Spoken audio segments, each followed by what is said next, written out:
Hello ladies and gentlemen and welcome. Today I want to talk about a video game called Buckshot Roulette. You probably already know about it or already played it. In case you haven't though, well, it's a point-and-click game made by Mike Klubnica, a game developer known for games like Unsorted VHS, The Other Side, and Control Room Alpha, to name a few. And the reason why his games stand out among all the other horror games in this landscape is because of the very well crafted and unique atmospheres and premises, their thought-provoking and short stories, and most importantly, their great execution of all of these elements, making them short, memorable, and very enjoyable experience that more often than not leave the player with more questions than before. Buckshot Roulette itself is a testament to this. Starting up the game, the first thing we see is a menu with a retro font, the name of the game, and falling shotgun shells partially covering the title. A pretty simple menu to represent what the game is essentially about. I also want to note that I really like the menu's music, and I find it does a pretty good job at setting the atmosphere of the game before we even start it. After hitting start, we find ourselves in a pretty rundown bathroom, and the first two things we notice here are the muffled club music in the background and the word "afraid" written on what I assume to be a broken mirror, which could be a reference to the Half-Life mod, Afraid of Monsters, which also covered some of the issues that addiction and substance abuse can bring to one's life. We can also see some pills next to the sinks, which we can interact with. And these basically raise the difficulty of the game and make the last round longer. In the previous version of the game, the pills had Xanax written on them, a pretty known and abused drug in the United States, and most of you might already know by now, further reinforcing the themes of addiction in this game. With nothing else to do in the bathroom, we click the door to get out of it and see that we're on one of the higher floors of a building where some kind of party is happening, almost as if it's there just to muffle what's going to be happening next. We head into the next room to meet the dealer, our opponent in this twisted game. Before we start the game, he politely asks us to sign a general release of liability with an abnormally complex machine.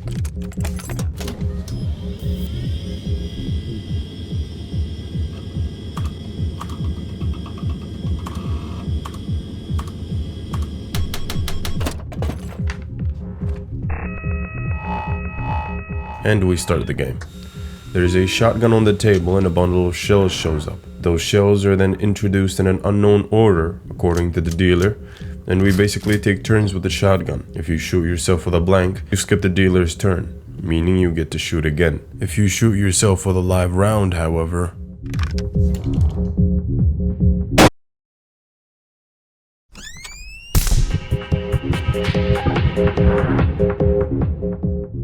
the dealer can also do the same and seems to have the same amount of lives as you.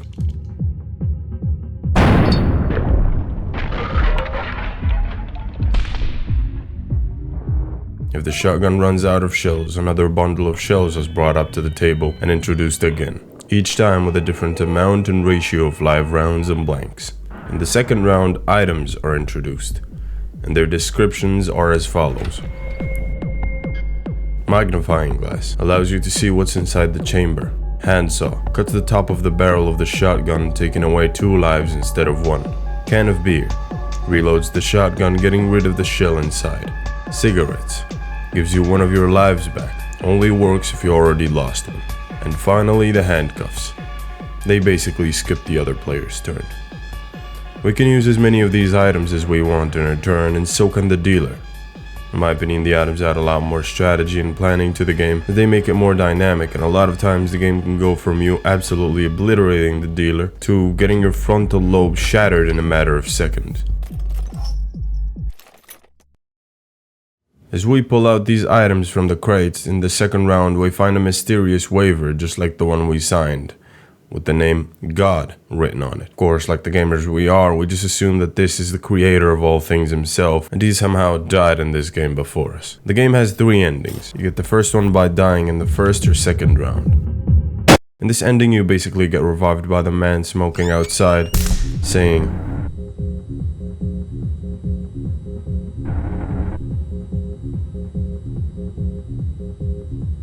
and you get to go and resume playing again as if nothing happened.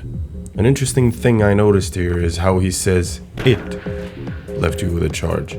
I don't really know what he's referring to in this sentence. Maybe it's the shotgun, the game, or maybe he's talking about the dealer, which would make his use of it in that sentence a lot more intriguing. We go back again and we beat the dealer in the first and second round.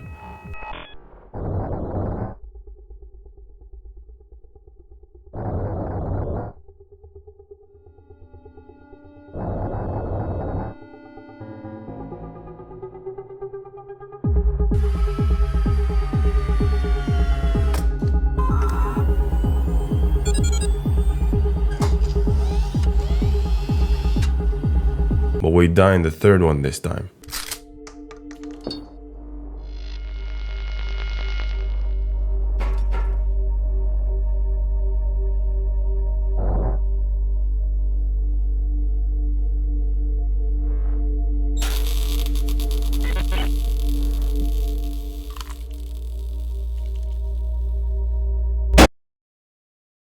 What happens next is really interesting because we appear in a completely different place.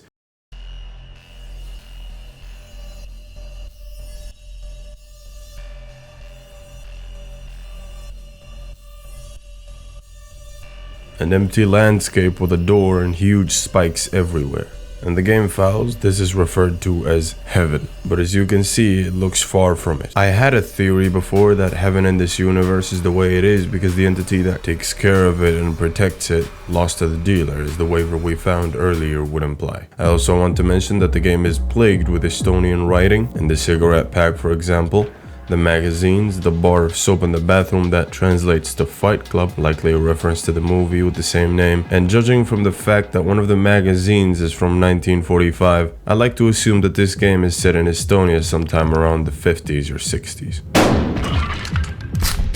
But I'm wrong, because the general release of liability says so. Another thing I want to point out though is that the heaven ending oddly reminds me of long-term nuclear waste warning messages. These are communication attempts intended to deter human intrusion at nuclear waste repositories in the far future, in case language is somehow lost to time. They suggested that the site should include foreboding physical features which would immediately convey to future visitors that the site was both man-made and dangerous, as well as providing pictographic information attempting to convey some details of the danger, and in some cases even written explanations for those able to read it. This of course could be completely unrelated, but if heaven is as broken as it would be if there was no God to oversee it, then maybe a warning message such as that one wouldn't be so out of place.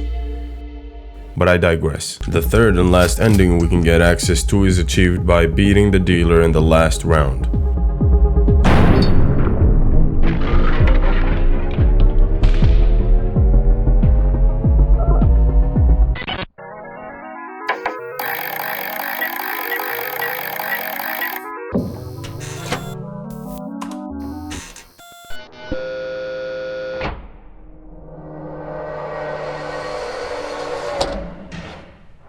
After which we are handed a suitcase full of money and the shotgun we used to get it. The thing about this ending is that even though you supposedly won, it doesn't feel rewarding because it is very obvious that the dealer didn't really die just as he didn't in all of those other rounds. And the reward for risking your life so carelessly is slightly above the $60,000 mark, which is an interesting thing about this game. The theme of addiction seems to be shown and reflected everywhere, with the cigarettes, the alcohol, the pills in the bathroom, the possible reference to another game that discusses addiction, the concept of the game itself, the fact that you are risking your life in a game of chance, putting your very existence on the line to acquire a sum of money might stem either from extreme desperation because of addiction, or simply because you need that money so much that not having it would not be much more different than being dead. Your opponent in this game doesn't seem to be scared at any moment in the game, because as seen before, he simply does not lose, no matter what you do. Your character, however, does actually seem to be scared, and you can notice this by the way the shotgun is shaking every time you pick it up. Something else to note is that the dealer doesn't ever cheat or play dirty. He even willingly handcuffs himself after you give him the handcuffs. And with all of this out of the way now, it's time to discuss some of the leading theories around this game as well as some of my opinions about them.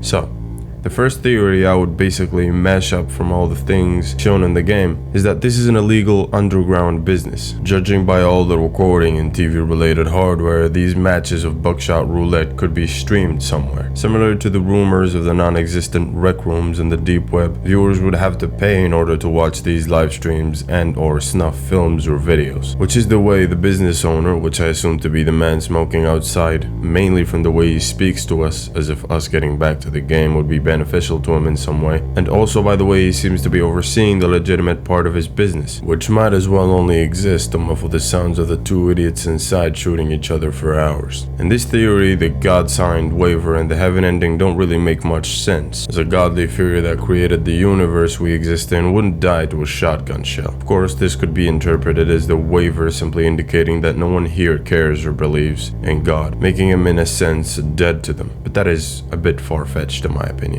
The second theory is a bit more convoluted.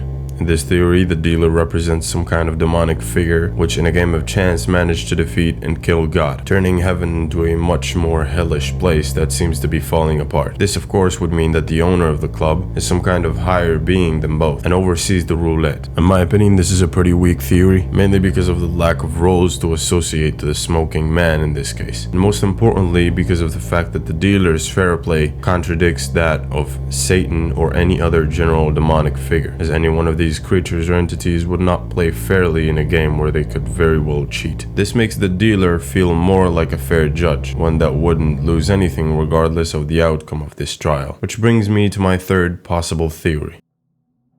God. Hear me out. This theory basically consists of the dealer being a manifestation of God himself. The bathroom we woke up in is unlikely to have a door on the other side, as most bathrooms don't, and the room where the dealer resides is clearly closed off too, so we discard any chance of willingly coming here, making this theory a little bit more plausible. The bustling party unfolding beneath us could very well symbolize the mundane world we originated from. Notably, the smoking man himself may represent an angelic presence that is observing the world from above, and the next room where the dealer resides may just be God taking us through his final judgment. The signed waiver could very well have been signed by him and put there. After all, he doesn't seem to die either, and each failed attempt takes us back to him. Even in the third round, the heaven ending, we still get the chance to retry, and when we do, the dealer says this.